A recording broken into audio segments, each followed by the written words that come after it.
Uma aliança considerada até pouco tempo atrás improvável vem tomando força aqui no Maranhão. Estariam do mesmo lado Felipe Camarão, um petista aliado do presidente Lula, e o prefeito de São Luís, Eduardo Braide, de direita. E é sobre isso que nós vamos falar no vídeo de hoje. Se essa aliança é ou não é possível, quem seria o candidato e o vice, e quais os impactos dessa aliança para o cenário político do Maranhão. Pois é, uma aliança entre PT e PSD vem se fortalecendo aqui no Maranhão e essa movimentação acontece por conta de algumas questões. Primeiro, por conta da união nacional entre os partidos. O PT e o PSD vêm formando chapas ao redor do Brasil. Então, em vários estados e cidades, as duas siglas vão caminhar juntas. E aqui no Maranhão, os dois grupos que comandam as siglas também vêm se aproximando, que são os dinistas e os aliados do prefeito Eduardo Braide. Para começar, essa união é sim possível e já vem sendo costurada por ambos os lados. Tanto aliados do prefeito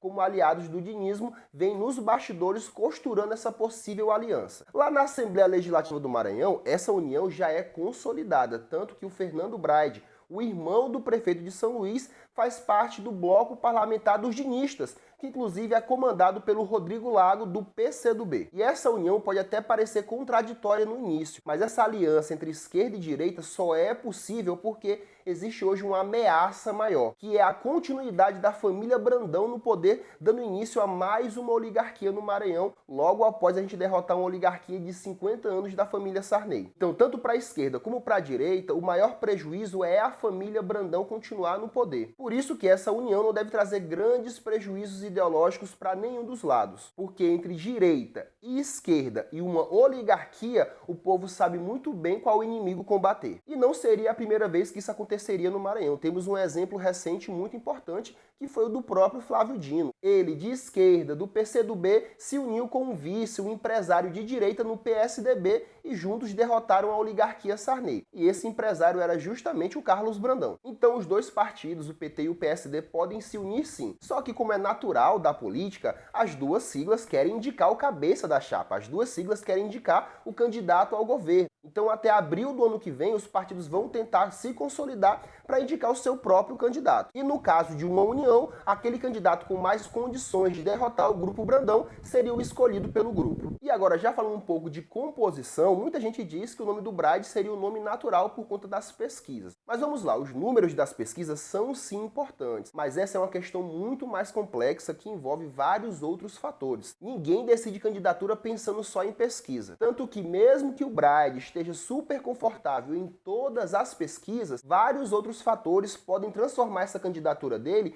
em um risco para a trajetória política que ele vem construindo. Não à toa, mesmo em primeiro lugar nas pesquisas, ele é o único desses nomes que nunca confirmou a sua própria candidatura. Até porque, entre esses aqui, ele é o que corre mais riscos se decidir ser candidato. Calma, deixa eu te explicar que riscos são esses. O primeiro obstáculo que o prefeito de São Luís enfrenta é a própria vice. Isso porque, para disputar o governo do estado, ele teria que renunciar à prefeitura. E aí a vice assumiria e conduziria a prefeitura justamente no momento das eleições. E é aí que está o problema, porque ao que tudo indica, a relação do prefeito com a vice Ismênia não vai nada bem. E se ele entregar a prefeitura, ela pode inclusive não apoiar ele e desembarcar em outra candidatura. Até porque alguns dias atrás ela postou uma foto ao lado do governador Brandão, que é opositor ao Braide, e do lado do deputado bolsonarista Aloysio Mendes, que recentemente rompeu com o prefeito de São Luís. Um outro ponto é que o prefeito acabou de ser eleito com uma votação histórica, com mais de 70% dos votos na capital. E menos de 2 anos depois, ele jogar essa votação fora para disputar outro cargo pode ser prejudicial para ele,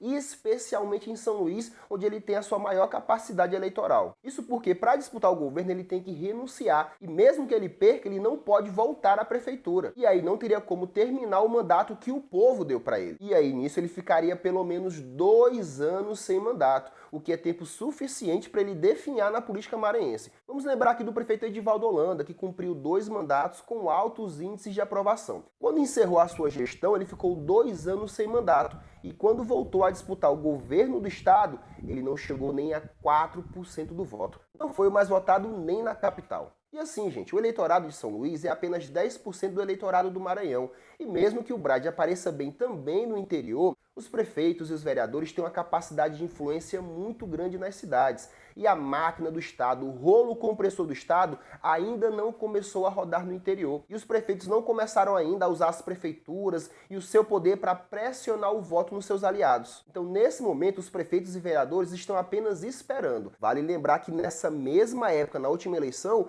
o Everton já disparava em primeiro lugar em todas as pesquisas. Quando chegou no pleito, ele não ficou nem em segundo lugar. E aí, nessa conjuntura, o melhor cenário para combater o clã Brandão é justamente a união das principais forças de oposição. E uma composição com o Felipe Camarão no comando, o Braga indicando a vice ao senador sem sair do mandato para garantir o apoio de São Luís, vem assustando o grupo Brandão. Essa possível aliança já traz mudanças importantes para o cenário político. A primeira mudança é que, se essa união se consolidar, a gente deixa de ter um cenário de várias candidaturas para ter um cenário polarizado. De um lado, a candidatura do governador, com o apoio da família Sarney, com o apoio da própria família, com o apoio da Pata do Leão, e do outro lado, um grupo de centro-esquerda com o apoio do presidente Lula, com o apoio do prefeito de São Luís e com o apoio dos partidos da base progressista. E por mais que surjam outros candidatos no processo, e vão surgir, ainda assim a tendência é que a disputa fique polarizada entre esses dois campos. Além disso, isso facilitaria a vida do Lula, que veria uma chapa de direita, com partidos bolsonaristas se juntando em torno do Brandão, e do outro lado, todos os partidos da sua base aliada. E essa situação ainda facilitaria a vida do Lula, que veria um campo de direita, com partidos do bolsonarismo, com aliados da direita e do centrão de um lado, em torno do Brandão, e do outro os partidos da base do presidente, o PT, o PSD, o PSB, o PCdoB e outras siglas que devem se juntar ao lado do Felipe Camarão e do Eduardo Braide, caso eles se unam. E se o cenário for do Felipe candidato, o Braga indicando a vice e abrindo as duas vagas ao Senado para o campo do presidente Lula, isso pode consolidar um palanque único do presidente petista aqui no Maranhão. Pessoal, o cenário político ele é muito dinâmico e o que é fato hoje, amanhã pode deixar de ser. Então isso aqui é um vídeo, uma análise política do atual cenário. Se você quer ficar sempre ligado e vendo as atualizações do cenário político, já se inscreve aqui no nosso canal e deixa o seu like, porque isso ajuda o vídeo a chegar cada vez mais longe e faz com que a gente continue produzindo aqui o nosso conteúdo. Então, se você gosta de análises políticas, de entender o cenário, de ver as notícias sobre o Maranhão, não se esqueça de se inscrever no nosso canal, segue a gente lá no nosso Instagram e deixa aqui o seu comentário. Meu muito obrigado e até a próxima.